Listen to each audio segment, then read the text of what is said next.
The Duchess. By xxImpressions. Chapter 5. Your stride was slow and measured as you leisurely took in the sight of the numerous paintings being displayed on the nearest wall. With the art gallery deciding to host the opening of a new exhibit on this fine Sunday afternoon, it seemed like most of the ton had arrived to take in what you deemed to be an interesting spectacle. You knew you could not claim to be anywhere near as skilled as the artists whose works were currently being admired. But even without being an expert, you knew you could appreciate the talent it took to mix various shades of paint into a completed image. That said, you could not help but to allow your mind to stay pleasantly occupied as you carefully considered each piece of art that entered your view with every passing step. So much so, that you almost did not notice the enthusiastic approach of a young girl until she almost ran into you.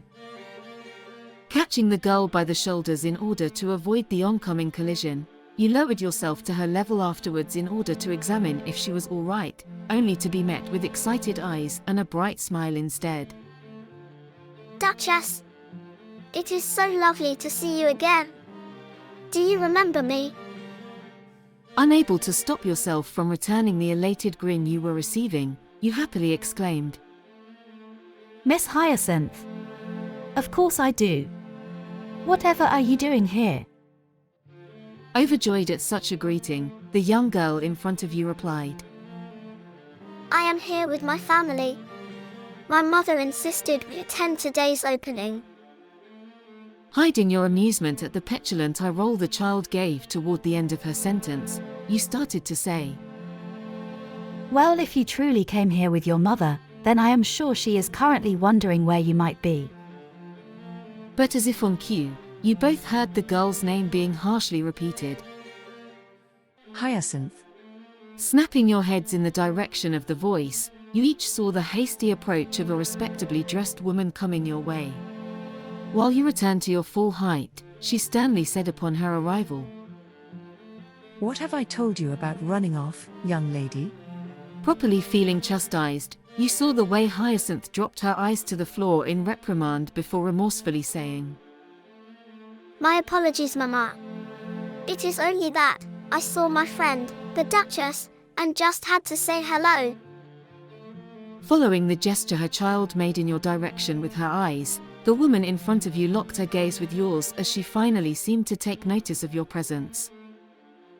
Your expression was kind as she suddenly exclaimed with a sincere politeness, Oh, of course.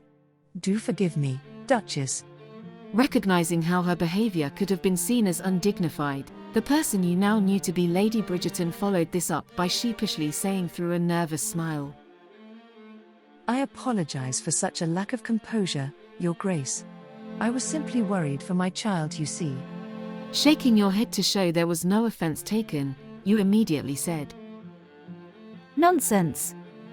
It is the business of mothers to worry about their children, is it not?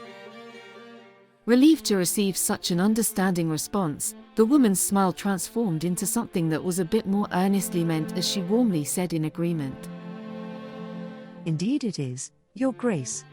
The Dowager Viscountess had just been about to ask how it was you knew her daughter, when said daughter enthusiastically asked a question of her own first. Duchess, have you seen Anthony yet?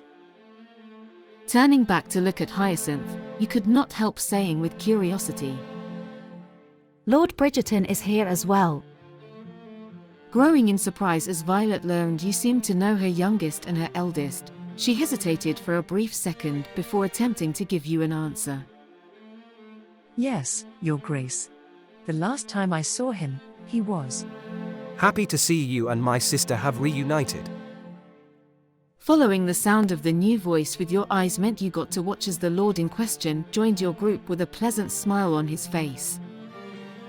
Coming to a stop directly across from you but next to his mother, the Viscount soon made it a point to announce in a teasing manner, I am afraid Hyacinth has spoken of little else since you two met in the park. Huffing a small laugh behind your gloved hand as you learned this, you then lowered it in order to reply with a humorous grin. If that is true, then I am honored to be remembered by such a lovely girl. And while your response did confirm to the child standing next to you that you also saw her as the friend she was hoping to be, she still felt embarrassed to have her admiration revealed in such a way. So she thought it was only right that she passionately say in her defense, I only speak of her as much as I do because you always agree with how beautiful she is, brother. Hyacinth's name was said in reprimand once more by Lady Bridgerton, while your brows shot up in surprise and Anthony's eyes widened with his own dose of embarrassment. Quickly making a grab for her daughter's hand, the mother in front of you hurriedly said, Please excuse us, Duchess. I have been meaning to show my little one the magnificent portraits in the next room over. But it was lovely to meet you, Your Grace. Understanding her desire to make a hasty exit, you returned her respectful courtesy as you delightfully began to say, The pleasure has been all mine, Lady Bridgerton. And then turned to give a similar bow of respect to the vindicated child while kindly saying, And until we meet again, Miss Bridgerton. Until we meet again, Duchess. And with her excited goodbye, she and her mother began walking in another direction until they were lost within the crowd. As you were returning your gaze to the Viscount, the sight of his offered arm caught you by surprise first.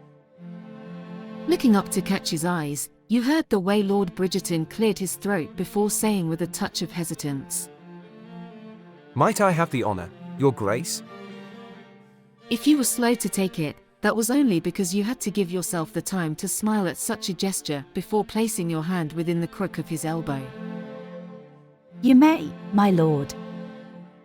As he began to lead you in the direction you were originally heading in, said Lord could not stop the humid chuckle he let out. When you raised a curious brow at the sound, he proceeded to explain with a deprecating smile aimed at himself. I think we are a bit past formalities given what my sister just revealed, Duchess. Going forward, you can simply call me Anthony if you wish. Shocked, but touched to receive such permission, you considered your words before replying with a slight hint of thoughtfulness. Well, if we are dropping the formalities, then you cannot continue to call me Duchess. It may be my title, but it is not who I am. Smiling to himself at having such permission reciprocated, Lord Bridgerton proceeded to ask, Then what may I call you instead, my lady? Giving your own bemused hum in return, you replied, But that is still a title, is it not? There was no pause in Anthony's response as he began to explain with a certain level of coyness. Well, I suppose it may be a title for some. Turning his head so his gaze met yours, he finished with, But it could also be a true statement for others. while smirking in your direction.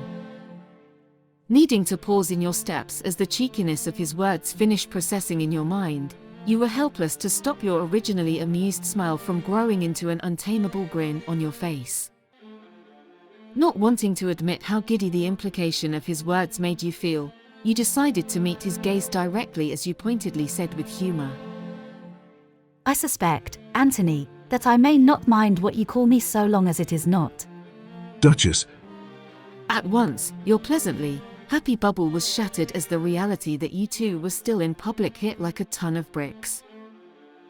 That weight only increased tenfold over when you looked ahead and were unhappily met with the sight of your former brother-in-law standing not 5 feet away from you. End of chapter 5.